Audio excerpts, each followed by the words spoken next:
Nepal cricket team की अगर हम बात करें, मोंटी देसाई जो पिछले कोच थे, उनके जब रिजिग्नेशन के बाद एक पोस्ट खाली थी, अगर हम देखें हेड कोच को लेकर, और उसको लेकर कहीं ना कहीं अपॉइंटमेंट, उसके बाद फिर इंटरव्यूज वगैरह किए गए और लगभग 70 ऐसे कहा गया था, 70 अलग अलग इंटरव्यूज आए थे, उसमें से 10 को सेलेक्ट किया गया और उसमें से कहीं ना कहीं स्टुअर्ट लॉ को डिसाइड किया गया कि उन्हें कहीं ना कहीं हेड कोच नेपाल का बनाया जाएगा। स्टुअर्ट लॉ के बारे में किस तरीके का उनका कोचिंग एक्सपीरियंस वगैरह रहा है, हमने ऑलरेडी एक वीडियो अपलोड किया था, उस वीडियो को आप जरूर हमारे चैनल पर देख सकते हैं। आप जाकर हमारे वीडियो सेक्शन में सर्च करेंगे, आपको वो वीडियो मिल जाएगा। स्टूडेंट उसमें कंप्लीट डिटेल में हमने बात की है क्या स्टूडेंट लोगों का क्या क्या एक्सपीरियंस है, कहाँ कहाँ उन्होंने कोचिंग दी है, वगैरह वगैरह। अब बात करते हैं, परसों रात को करीब 8 साढ़े 8 बजे के आसपास उन्होंने नेपाल में लैंड किया और वो नेपाल में आए और डेफिनेटली उनका वार्म वेलकम भी किया गया। उसके बाद सीधे मुद्दे पे आते हैं, अगले दिन ही उन्होंने कहीं ना कहीं प्लेयर्स से मुलाकात की, एक छोटा बहुत एक ट्रेनिंग सेशन कैंप वगैरह था, उसमें उन्होंने सारे प्लेयर्स से मुलाकात की, यही बातें रखनी करकी। उसके बाद अगर हम देखें, आज से डेफिनेटली कैंप भी शुरू हो गया, जहां पर 4 अलग टीमों के बीच में इंटर स्क्वाड मैचेस खेले जा रहे हैं। लेकिन इसी बीच उससे पहले एक इंटरव्यू कैन ने कहीं ना कहीं, एक प्रेस कॉन्फ्रेंस कहीं ना कहीं कैन ने ऑर्गेनाइज कराया। वहां पर आखिर नेपाल के जो हेड कोच है उन्होंने क्या कुछ कहा, क्या उनका एक विजन है नेपाल क्रिकेट को लेकर, क्या वो करना चाहते हैं, उसके बारे में उन्होंने बात किया। एंड पॉइंट नंबर 1 क्या रहा उनके इस इंटरव्यू नहीं, जरूर देखिए उन्होंने प्रेस कॉन्फ्रेंस। जी हाँ, बिल्कुल। सबसे पहले जो इन्होंने इस बात कही इस प्रेस कॉन्फ्रेंस में कि यहाँ आने की जो उन्होंने वजह बताई कि नेपाल को जो उन्होंने चूज किया, अपना जो एक रेज्यूमे है वो यहाँ कैन को दिया, इसके पीछे एक बहुत बड़ी वजह है कि जो यंग टैलेंट उन्हें नजर आए नेपाल क्रिकेट में, और जो फैंस नेपाल क्रिकेट में नजर आए हैं वो अमेजिंग है, ये उन्होंने कहा। और यही वजह रही खासकर कि वो यहाँ अट्रैक्ट हुए और उन्होंने अपना जो नाम है कैन के सामने रखा और वो सेलेक्ट भी हुए। तो उसके बाद उनका आना एज अ हेड कोच, ये रीजन सबसे पहला रहा कि यहाँ के यंग टैलेंट क्रिकेटर्स और यहाँ के पैशनेट एनवायरमेंट है, जो बिल्कुल सही कहा,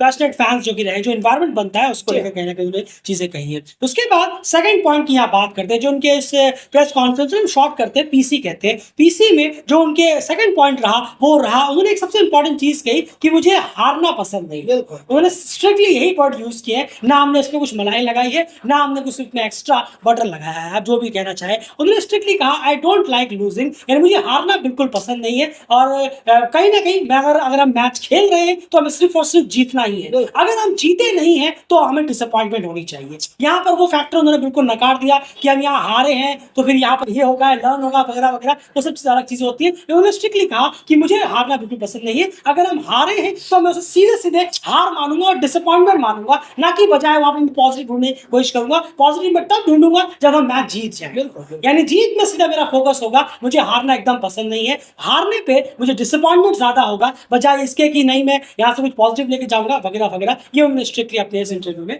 कहा, माफ कीजिएगा प्रेस कॉन्फ्रेंस में कहा। उसके बाद जो अगला स्टेप एंड एक सबसे बड़ा गोल उन्होंने अभी के लिए रखा है कि अभी के लिए उनका जो सबसे बड़ा गोल है वो क्या। बिल्कुल, उन्होंने जो टारगेट रखा है वो है 2026 T20 वर्ल्ड कप में नेपाल को दोबारा वर्ल्ड कप खिलाने का, यानी कि अपने अंडर कोचिंग में वो चाहते हैं, ये उनका एक बहुत बड़ा टारगेट है कि नेपाल क्रिकेट टीम जो है वो 2026 का T20 वर्ल्ड कप खेले और तीसरी बार एज नेपाल अगर देखें हम तो वो पहुंचाए नेपाल टीम को उस 2026 वर्ल्ड कप। बिल्कुल, इसी में उन्होंने एक और चीज ऐड ऑन की कि कौन ऐसा कोच होगा जो नहीं चाहेगा कि उनके अंडर में उनकी टीम T20 वर्ल्ड इवेंट खेले। बिल्कुल चाहता है वो अपने सीवी में, और ये वो करना चाहते हैं अपनी टीम के लिए, नेपाल के लिए, जो कि अब उनकी टीम भी हो गई है क्योंकि वो कोच है। उसके बाद जो अगली चीज उन्होंने कही वो कही, उन्होंने ग्राउंड की प्रेस की है। खास करके ग्राउंड से हमारा मतलब है जो इन्वायरमेंट रहता है ग्राउंड में, जैसे आप देखेंगे जो विजुअल्स है, जो एटमॉस्फेयर रहता है, जिस तरह के सीनरिक व्यूज में वो ग्राउंड्स है, उनकी उन्होंने बहुत तारीफ की। चाहे वो ट्यूब में उन्होंने देखा हुआ है,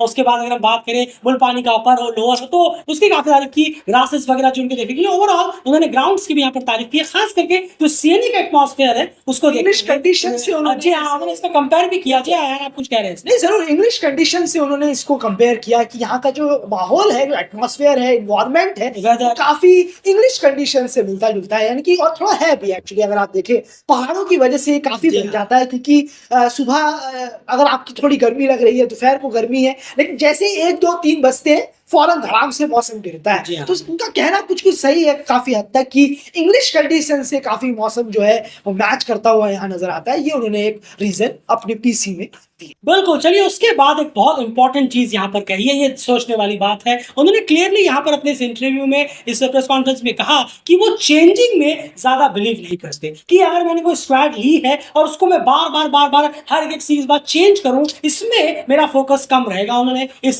पीसी में कहीं न कहीं ये चीज़ कही वजह, और बल्कि मेरा फ़ोकस इसमें रहेगा कि उन प्लेयरों में ही जो दिक्कत आ रही है, मैं उस दिक्कत को दूर करूँ। प्लेयर हटा देने से दिक्कत दूर नहीं होगी, क्या पता अगला प्लेयर आए उसमें कोई और दिक्कत हो, ऐसे हम कितने प्लेयर को हटाते रहेंगे। ये उनका कहना है। वो कह रहे हैं कि मैं स्क्वाड चेंजिंग पे ज़्यादा बिलीव नहीं करता, बल्कि उस स्क्वाड में जो प्रॉब्लम है उसे खत्म करने की कोशिश करूंगा। भले ही थोड़ा वक्त लगेगा लेकिन उससे खत्म करने की कोशिश करूंगा। मेरा जो फोकस है वो इस चीज पे रहेगा बजाय ज्यादा चेंजिंग चॉपिंग के। चलिए आने वाले वक्त में हम देखेंगे कि आखिर किस तरह से ये चीजें सही साबित होती हैं। उसके बाद अगले पॉइंट की बात करें तो वो क्या है? नहीं, बिल्कुल, अगर हम देखें तो मिस्टर स्टुअर्ट लॉ ने फिर आगे कहा अपने पीसी में कि जो स्पेसिफिक जो रोल्स हैं जो प्लेयर्स के, वो यहाँ पर ज़रूर उनके स्ट्रेंथ के मुताबिक रोल्स यहाँ आइडेंटिफाई किए जाएंगे। जब उन्होंने एज अ हेड कोच उनकी जिम्मेदारी होगी कि प्लेयरों के स्ट्रेंथ को देखकर रोल डिसाइड किया जाए। जी हाँ, अगर ये प्लेयर किसी और जगह पर अच्छा कर रहे हैं तो इन्हें बेवजह वहां से हटाकर किसी और जगह डालना ये वो जरूरी नहीं समझते, ऐसा उन्होंने कहा। जो उनका स्ट्रेंथ है, अगर टॉप ऑर्डर है, मिडिल ऑर्डर है या लोअर ऑर्डर है, ऑलराउंडर है, बेवजह उन्हें ओवर ज्यादा स्पेसिफिक बॉलिंग देना या खामखा में कोई बल्लेबाज इतनी नहीं जानते जबरदस्ती ऊपर भेज देना, ये वो स्पेसिफिक नहीं मानते कि ये चीज होना जरूरी है। तो जिस प्लेयर की जो स्ट्रेंथ है, जहां वो खेलने लायक है, उसी अकॉर्डिंग वो उन्हें रोल देना चाहते हैं, ऐसा उन्होंने अपने पीसी में कहा। बिल्कुल सही कहा। जैसे मान के चलिए 15 है, ऑलराउंडर है, बॉलर है, स्पिनर है। अब ये नहीं चाहते सीधे तौर पर कि अरे ये बल्लेबाज है लेकिन थोड़ी बॉलिंग भी करा लेगा, ये थोड़ी बॉलिंग करा लेगा वाली आदत बहुत खराब है। ये बल्लेबाज है, गेंदबाज है, थोड़ी शायद गेंदबाजी भी कर ले, नहीं, जो स्ट्रिक्टली स्पेसिफिक रोल इन्हें सूट करेगा वही वो देना चाहते हैं। अलग अलग रोल अलग अलग प्लेयर्स के लिए, बाकी देखना पड़ेगा किस तरह से वो सेटअप करते हैं। कम से कम प्रेस कॉन्फ्रेंस में उन्होंने ये चीजें कही है। एट द एंड एक और चीज जो कि सेक्रेटरी ने कहीं ना कहीं, कैन के जो सेक्रेटरी है उन्होंने कहा, पारस खलका जो है, उन्होंने एक चीज कही है कि अगर हेड कोच डिमांड करेंगे तो हम उन्हें एक असिस्टेंट कोच भी प्रोवाइड कराने के लिए तैयार है, जिन्हें वो चाहेंगे उस तरह के असिस्टेंट कोच प्रोवाइड करें, अगर वो कहीं ना कहीं मांगते हैं। तो अभी तक ऐसी कोई डिमांड उन्होंने की नहीं, बाकी अगर वो मांगते हैं तो डेफिनेटली हम तैयार हैं उन्हें एक असिस्टेंट कोच भी प्रोवाइड कराने को लेकर। तो ये मोटे मोटे तौर पर ये सारी चीजें उन्होंने कही हैं जो उनका विजन रहेगा इस आने वाले। कंटिन्यू छोटी सी बात बोलकर खत्म करता हूं कि उन्होंने डायरेक्ट एक बात कही जो कि थोड़ा बहुत एक हाईलाइट की गई है जरूर, और होनी भी जरूर चाहिए, कि वो बोर्ड लर्निंग पर यकीन नहीं करते। जी हाँ, कि बोर्ड पर लिखाकर सिखाकर बड़ा लंबी चौड़ी लाइनें लिख लेक्चर्स देकर, बिल्कुल, कि वो बोर्ड पर लिखकर लर्निंग को बढ़ावा नहीं देते और उस पर यकीन भी नहीं करते।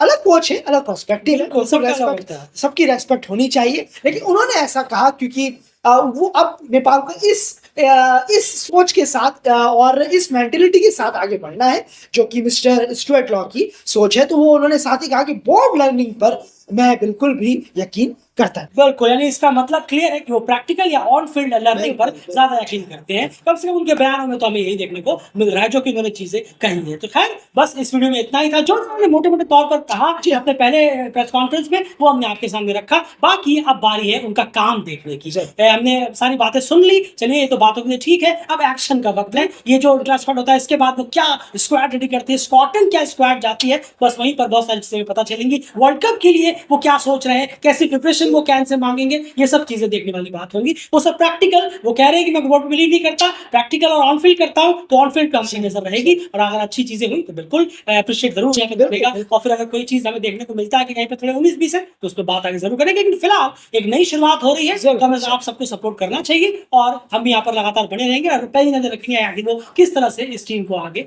बढ़ा रहे हैं। फिलहाल इस वीडियो में इतना ही। चैनल को सब्सक्राइब करिए, जुड़े रहिए दिल के चैनल।